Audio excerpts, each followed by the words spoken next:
Fala concurseira, sejam bem-vindos ao canal. Me chamo Douglas. Estamos aí desenvolvendo uma sequência de questões voltado para a banca Sesgran-Rio, com foco nos certames da Petrobras. Temos um edital da Transpetro agora e estamos nos preparando para ele. Estamos resolvendo a prova de técnico e chegamos na questão de número 24. Técnico de manutenção elétrica. Essa prova foi aplicada no ano de 2010 e vamos lá para a questão. Temos uma questão bem interessante, questão de proteção. E questão de proteção, eu vou falar com vocês. Eu sempre tive muita dificuldade de analisar esses gráficos de curva de atuação de proteção, tá? E eu tive uma disciplina, só que essa é a questão, essa é uma questão para técnico, né? Eu tive uma disciplina na universidade que foi de proteção em sistemas elétricos de potência. E quem deu essa disciplina foi uma professora. Ela era doutora, ela é, né? Ela é doutora em sistemas elétricos de potência nessa área de proteção. E ela meio que mudou a minha visão. Ela tinha uma didática tão boa que ela mudou a minha visão em relação a interpretar esses gráficos de proteção. A confusão, ela já começa porque geralmente num gráfico aqui, ó, nós vamos considerar aqui, ó, que nós temos o tempo e aqui nós temos a grandeza, né? E de ter, por exemplo. E é complicado para a gente olhar para esses gráficos de proteção, porque a primeira coisa que acontece é o seguinte: aqui você tem o tempo. O tempo ele já não é o eixo horizontal, o tempo ele é o eixo vertical. E aqui nós temos a grandeza. E a grandeza aqui, por exemplo, ela não é uma grandeza que tá expressa ó, unicamente, por exemplo, em corrente. Nós temos aqui uma operação. Nós temos a corrente dividido para corrente nominal. Então, ela é uma grandeza composta. Então, vamos lá, ler o enunciado, né? Temos um gráfico aqui, temos duas curvas de atuação, lembrando, vertical é o tempo, horizontal é a corrente dividido para a corrente nominal do dispositivo. E nós temos uma curva. Essa curva, ó, vamos observar aqui, ó, vamos considerar que nós temos uma corrente de 2 amperes, uma corrente dividida pela nominal. Vamos dizer que a gente tenha 2. Nós temos uma proteção aqui, por exemplo, que nesse ponto ela está atuando em 10, 20, 30. Isso aqui está em segundos, tá? 30 segundos. Em 2 aqui, ela está atuando em 30 segundos. E em 2 tem um outro dispositivo aqui, que nesse mesmo 2 ele vai estar atuando aqui em cerca de 70 segundos, por aí, tá? Então, nós temos dois dispositivos. Nesse caso, são dois disjuntores, como o enunciado vai estar explicando para a gente, tá? E o que acontece? Essa primeira curva aqui, de cara a gente vai entender uma coisa. Ela vai atuar primeiro, tá? Essa curva aqui, ela vai atuar primeiro. E essa curva não, esse dispositivo de proteção, ele vai atuar primeiro. E essa curva aqui, ele está representando um dispositivo de proteção que ele vai atuar de forma secundária. Ele será o segundo dispositivo que vai atuar. Então vamos lá para o enunciado.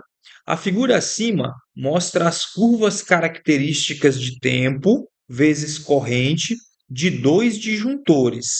O disjuntor geral de entrada, que é de 200 amperes, e um disjuntor de ramal, que tem uma corrente nominal de 100 amperes. Havendo um curto-circuito, olha aqui, ó, havendo um curto-circuito de 1,4 kA, a jusante do disjuntor de ramal, o tempo de atuação desse disjuntor e, em caso de falha, o tempo do disjuntor geral são em milissegundos e segundos, respectivamente. O que ele quer saber? Tivemos um curto-circuito aqui de 1,4 kA, tá? Em quanto tempo o disjuntor do ramal, que é o disjuntor de 100 amperes de corrente nominal, vai atuar? E se esse disjuntor de 100 amperes de corrente nominal não atuar, se ele vier a falhar, quanto tempo vai demorar até o disjuntor de 200 amperes de corrente nominal atuar? Então vamos lá. Identificamos que, como essa curva aqui mais à esquerda, ela é a curva do disjuntor que vai atuar primeiro, então a gente identifica que essa primeira curva é referente ao disjuntor de corrente nominal igual a 100 amperes, ou seja, esse aqui é o disjuntor do ramal. E essa curva que vai atuar de forma subsequente, apenas se a primeira não atuar, ele será aqui o disjuntor de corrente nominal igual a 200 amperes, tá? Com isso, a gente consegue agora calcular qual que será a escala de corrente dividido para a corrente nominal de cada um desses disjuntores. Primeiro, a gente vai considerar o de 100 amperes. Então, a gente vai ter aqui, ó, I. Qual que vai ser o nosso número escalar? Ele vai ser igual a I dividido para a corrente nominal. Quanto que é a nossa corrente? 1.400. 1.400 dividido para 100. Dividido para 100, isso aqui será igual a 14. Ou seja, o número escalar que vai representar, que vai conectar a corrente ao tempo de atuação desse disjuntor é o 14 na escala. Então temos aqui, ó, 10, 11, 12, 13, 14. Por volta desse ponto aqui, ó, tá? Por volta desse ponto aqui, então ele vai atuar nessa linha aqui, ó. Vamos dar uma olhada, é isso aqui mesmo. Então aqui nós temos 1 miliampere, 2, 3, 4, 5 miliamperes. Ou perdão, 5 milissegundos, tá? 5 milissegundos. 5 milissegundos. Então, esse ponto aqui, ou seja, se um curto-circuito de 1.400 amperes acontece, o disjuntor de 100 amperes ele vai atuar em 5 milissegundos, tá? 5 milissegundos. E se esse disjuntor falhar, em quanto tempo o disjuntor de 200 amperes vai atuar? Vamos ver aqui. Então, o tempo de atuação ele vai ser igual a corrente dividido para a corrente nominal. Então, a gente tem 1.400 aqui, nós temos 1.400 dividido para 200. Então, isso aqui será igual a 14 dividido por 2, vai ser igual a 7. Vamos identificar aqui o número 7, está aqui, ó, 7. Vamos lá, quanto tempo ele vai demorar para atuar? Exatamente aqui. Então, a gente está nesse ponto aqui. Então, aqui você já não tem mais milissegundos, aqui já é um segundo. Então, aqui são 2 segundos subindo na escala. 1, 2, 3, 4, 5, 6, 7, 8, 9, 10. Então, a gente está aqui no ponto 2 segundos.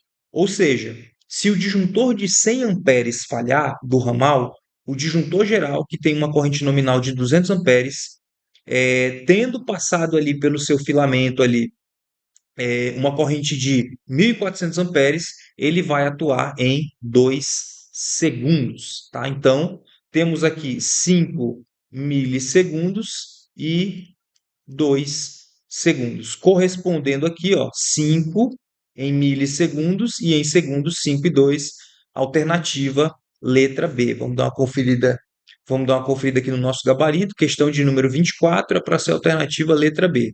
Questão de número 24, alternativa letra B. O que aconteceu? A questão de número 23 é a letra B, é isso mesmo. E questão de número 24, como a gente acabou de ver, questão de número 24 é a letra B, tá correto. Pessoal, questão de proteção.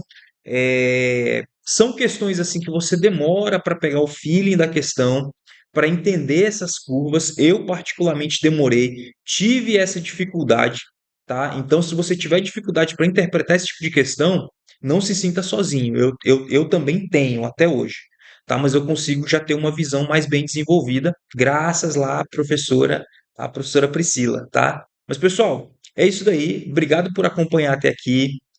Se você achou interessante esse conteúdo, se você está buscando questões da SES Gran Rio, vai fazer o concurso da Transpetro, tá? Então te convido a ver o acervo do canal, a desenvolver questões aí que já foram feitas no canal. Te convido a estudar aqui no canal com a gente, tá? Obrigado por acompanhar até aqui. Deixe o seu gostei, ative as notificações, deixe o seu comentário o que você achou da resolução da questão. Bons estudos e até a próxima.